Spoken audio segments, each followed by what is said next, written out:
যারা বলেছিল পালাবো না, তারা এখন কোথায়? কথা কয় না। তারা এখন কোথায়? ছুটে আয় শাহজালালের নির্ভীক সৈনিকেরা, খতম কর গোবিন্দের ওই চালা চামুন্ডা গোলা। ছুটে আয় শাহজালালের নির্ভীক সৈনিকেরা, খতম কর গোবিন্দের ওই চালা চামুন্ডা গোলা। বলিদের এই ভূমিতে বিপ্লবেরই মশাল জ্বালা। ছুটে আয় শাহজালালের নির্ভীক সৈনিকেরা, খতম কর গোবিন্দের চালা চামুন্ডা গোলা। শাহজালালের পাক ভূমিতে আসে যারা ভাগ বসাতে, শাহজালালের পাক ভূমিতে আসে যারা ভাগ বসাতে, ওদের ওই আস্থানাতে ধরে ধরে আগুন জ্বালা। ছুটে আয় শাহজালালের নির্ভীক সৈনিকেরা, খতম কর গোবিন্দের চালা চামুন্ডা গোলা।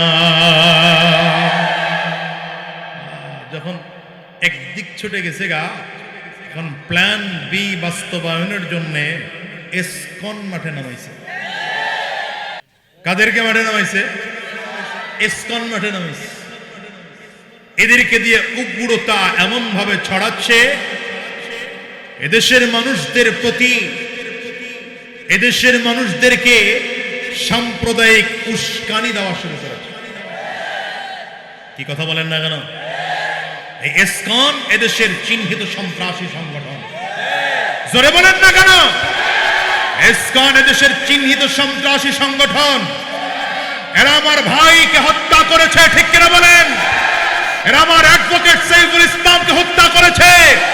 এই বাংলাদেশে বসবাস করার এদের অধিকার নেই। এদেরকে জাতীয়ভাবে নিষিদ্ধ করতে হবে, জাতীয়ভাবে নিষিদ্ধ করতে হবে। সন্ত্রাসী সংগঠনদেরকে বাংলার জমিন থেকে জাতীয়ভাবে নিষিদ্ধ হোক। কারা কারা চাও মুসলমান?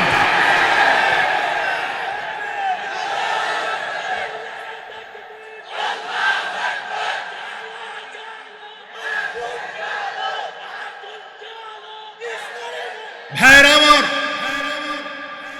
এটা মুসলমানের দেশ, এটা 92% মুসলমানের দেশ। চিল্লা বলো ঠিক কিনা? এটা কোরআন ওয়ালাদের দেশ, ইসলাম ওয়ালাদের দেশ। ভারতের দালালি এখানে বসে চলবে না।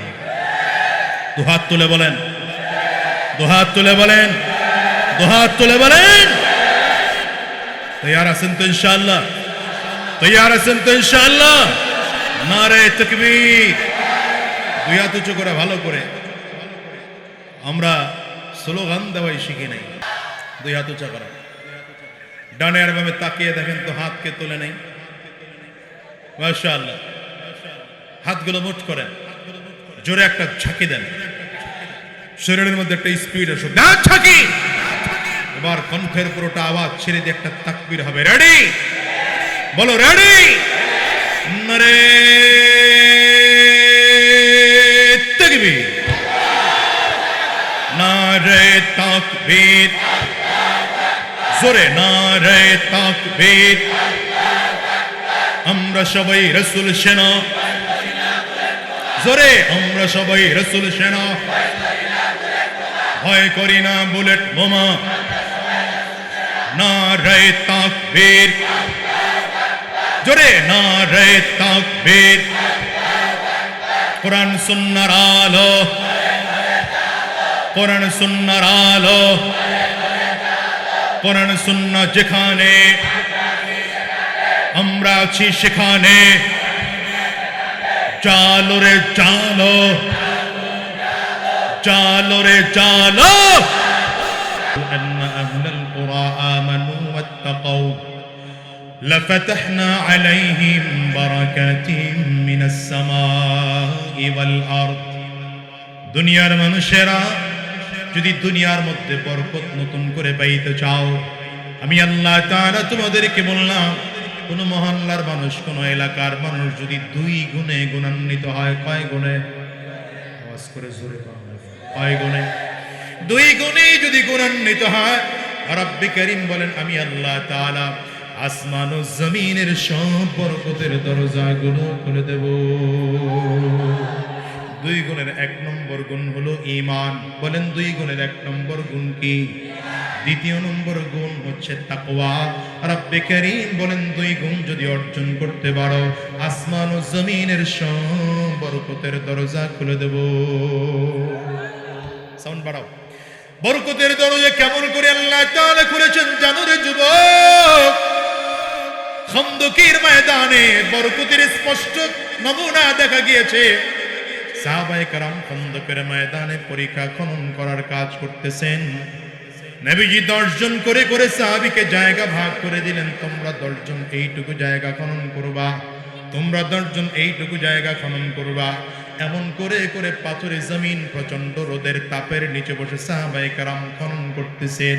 এক একজনের চেহারা শুকিয়ে যায়, জিহ্বা শুকিয়ে যায়, মুখের লালাগুলো শুকিয়ে যায়। রহমাতুল লিল আলামিনের সামনে দাঁড়িয়ে নিজের পেটের কাপড়গুলো সরিয়ে দেখায় নবীজি।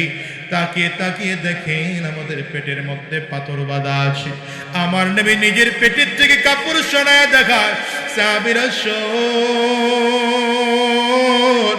তোমাদের পেটের মধ্যে পাথর আছে, কারো একটা বাঁধা, কারো পেটের মধ্যে পাথর বাঁধা আছে 2টা। আমি নবীর দিকে তাকিয়ে তাকিয়ে দেখো, আমি নবী ক্ষুধার যন্ত্রণা সহ্য করতে না পেরে পেটের মধ্যে পাথর বেঁধেছি 3টা। হযরত জাবির রাদিয়াল্লাহু আনহু নবীজির সামনে ছিলেন। হযরত জাবিরের চোখ দিয়ে অজান্তেই যেন গাল বেয়ে পানি পড়তে আরম্ভ হয়েছে। বাসায় চলে গেলেন। বাসায় গিয়ে স্ত্রীকে ডেকে বললেন, প্রাণের স্ত্রী আমার, ঘরে কোনো খাবার আসেনি বলো। নবীজির চেহারার দিকে তাকিয়ে থাকা যায় না। নবীজির চেহারার দিকে তাকিয়ে দেখেছি চেহারাটা শুকিয়ে গিয়েছে আমার নবী। প্রচন্ড রোদের তাপের কারণে আমার নবীর জিহ্বা শুকিয়ে গিয়েছে, মুখের লালা শুকিয়ে গিয়েছে। রহমাতুল লিল আলামিনের এই দুনিয়ার যুবকেরা আমার নবী যদি চাইতেন পৃথিবীর সব থেকে সম্পদশালী হতে পারতেন। আমার নবী চিল্লায় বলেন ঠিক কিনা? আল্লাহ তাআলা তো প্রস্তাব দিয়ে পাঠিয়েছেন, ওয়ালা সাউফা ইউতিকা রাব্বুকা ফাতারদা। পয়গম্বর আপনি যদি চাইবেন, যতক্ষণ আপনি খুশি না হবেন আমি আল্লাহ তাআলা ততক্ষণ আপনাকে আমি আল্লাহ দিতেই থাকবো, দিতেই থাকবো, দিতেই থাকবো। ওরে দুনিয়ার মানুষ বুঝো, রাহমাতুল লিল আলামিনের সাহাবী বাসায় গিয়ে স্ত্রীকে ডেকে বললেন, কি আছে? ঘরের স্ত্রী বলেন, আমাদের ঘরে অল্প একটু আটা আছে, যেটা দিয়ে রুটি বানাইলে 4-5 জন খেতে পারবো এমন কয়েকটা রুটি হবে। আর একটা ছোট্ট বকরির বাচ্চা আছে, যদি জবাই করেন তাইলে এটা রান্না করা যায়। হযরত জাবের দেরি করলেন না, তাড়াতাড়ি করে বকরিটা জবাই দিয়ে দিলেন, গোশত প্রসেসিং করে বাসায় নিয়ে আসলেন। স্ত্রীকে বললেন, পাকাও, নবীকে আমি দাওয়াত দিয়ে নিয়ে আসি। হযরত জাবেরের স্ত্রী বলেন, শোনো, নবীকে বলবা 2-4 জন 5 জনের বেশি যেন নিয়ে না আসে, কারণ বেশি খানা নাই, নবীরে বেশি আসলে লোকজন খাওয়ানো যাবে না। হযরত জাবের গিয়া রাহমাতুল লিল আলামিনকে বলেন, পয়গম্বর আপনি আপনার কাছের কয়েকজন সাহাবী লইয়া 4-5 জন যদি আমার বাড়িতে যান, আমি আপনার জন্য খানা রেডি করেছি। নবী বললেন, জাবির রে, কাকে নিয়ে যাব, কারে নিয়ে যাব, কে আমার কাছের কে আমার দূরের বলো। আমি যদি যাইতে হয় সব সাহাবীকেই নিয়ে যাওয়া লাগবে, কাউকে রেখে আমি চলে যেতে পারবো না। রাহমাতুল লিল আলামিন সব সাহাবীদের সামনে দাঁড়াইয়া খন্দকে 1000 সাহাবায়ে কেরাম ময়দানে কাজ করতেছিলেন। সবার সামনে দাঁড়িয়ে নবীজি ঘোষণা দিলেন, ইয়া আহলা খন্দক ইন্না জাবিরান কদ সানা সূরা ফাহাইয়া আহলান বিকুম। এই খন্দকের 1000 সাহাবীরা শোনো, জাবির তোমাদের জন্য খানা রেডি করেছে। আজকে তোমাদের সবার জাবিরের বাড়িতে দাওয়াত দেওয়া হলো। সব সাহাবীরা চলে যাচ্ছেন এক এক করে করে জাবিরের বাড়িতে। সাহাবীদের পেটের মধ্যে প্রচন্ড ক্ষুধা। জাবির রাদিয়াল্লাহু আনহু চেহারা মলিন হয়ে গেল, ছোট হয়ে গেল। নবীকে আমাকে লজ্জা দিবেন নাকি? বাসায় গিয়া স্ত্রীকে বলেন, প্রাণের স্ত্রী আমার, বলেছি না 2-4 জন সহ নবীকে নিয়ে আসতে। নবী তো 1000 সাহাবী সব নিয়ে আসতেছে। জাবিরের স্ত্রী বলেন, নবীরে বলো নাই যে খানা অল্প আছে? বলে, বলেছিলাম। বলে, যদি বলার পরে নবী যে সব সাহাবীরে নিয়ে আসে, তাইলে মনে হয় আজকে নতুন কিছু দেখা যাবে। লম্বা কথা অল্প সময় করে বলি। নবীজি জাবির রাদিয়াল্লাহু আনহুর বাড়িতে গিয়ে বললেন, রুটি বানানোর জন্য যে খামিরা তৈয়ার করেছো নিয়ে আসো। খামিরা তৈয়ার করে সামনে আনা হলো। নবীজি বিসমিল্লাহির রহমানির রহিম বলে ফু দিয়ে বললেন, ভেতরে নিয়ে যাও। এবার একজন রুটি বানাইতে থাকবে, আর একজন পুরুষ মানুষ আমার কাছে এক এক করে রুটি এনে দিবা। নবীজির কাছে রুটি এনে দেওয়া হয়, বলে গোশতের ডেকসিগুলো নিয়ে আসো। আমার নবী গোশতের ডেকসির ঢাকনাটা উঠাইয়া বিসমিল্লাহির রহমানির রহিম বলে হালকা করে হাত ঢুকিয়ে গোশতগুলো উঠিয়ে রুটির মধ্যে দিয়া পেঁচাইয়া রোল বানায়া এক একজন সাহাবীর হাতে দেয়। কেউ খিদা অনুযায়ী 2টা খায়, কারো ক্ষুধা বেশি সে 3টা খায়, কারো ক্ষুধা বেশি সে 5টা খায়। এমন করে 5জন সাহাবী পেট ভরে খানা খেয়ে আবার খন্দকে চলে গেলেন। 10 জন সাহাবী চলে গেলেন। 50 জন খেয়ে বিদায় হলেন। 100 সাহাবী খেয়ে বিদায় হলেন। 200 সাহাবী খেয়ে বিদায় হলেন। 400 সাহাবী খেয়ে বিদায় হলেন। 500 সাহাবী খেয়ে বিদায় হলেন। এমন করে 1000 সাহাবী পেট ভরে খানা খাইয়া খন্দকে বিদায়। নবী যেবার ডাক দিলেন, জাবের আসো, এখন তুমি আর আমি দুজনে মিলে খাবো। হযরত জাবির বলেন, আমিও খাইলাম, আমার নবীও খাইলেন। এবার গোশতের ডেকচিটা আমার হাতে নবীজি ধরিয়ে দিলেন, যাও বাসায় চলে যাও, নিয়ে তোমার স্ত্রী পরিবারের সদস্যদেরকে খেতে বলো।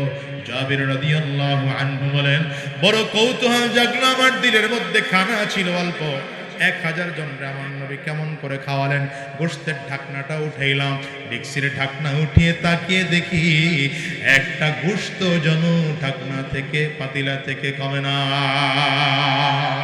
এবার চিল্লায় বলো, বরকত দেওয়ার মালিক কে? আরো জোরে বলো কে?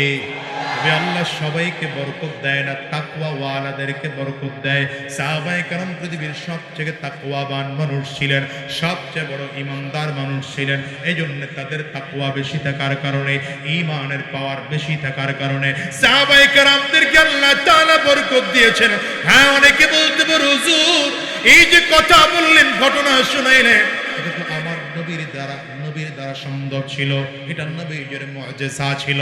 হ্যাঁ, যদিও এটা নবীজির মুআজিজা, এই 5 জনের দ্বারা 1000 জনের খাওয়া এই যুগে সম্ভব না।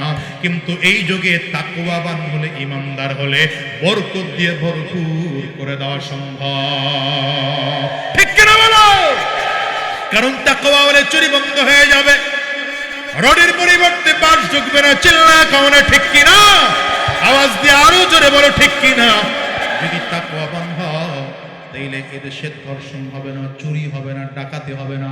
আমরা হুজুররা এই জন্যই তো বারবার করে ওয়াজ মাহফিলে চিল্লাই আর বলি, যুবকদেরকে তাকওয়াবান বানাও, এদেশের নাগরিকদেরকে তাকওয়াবান বানাও।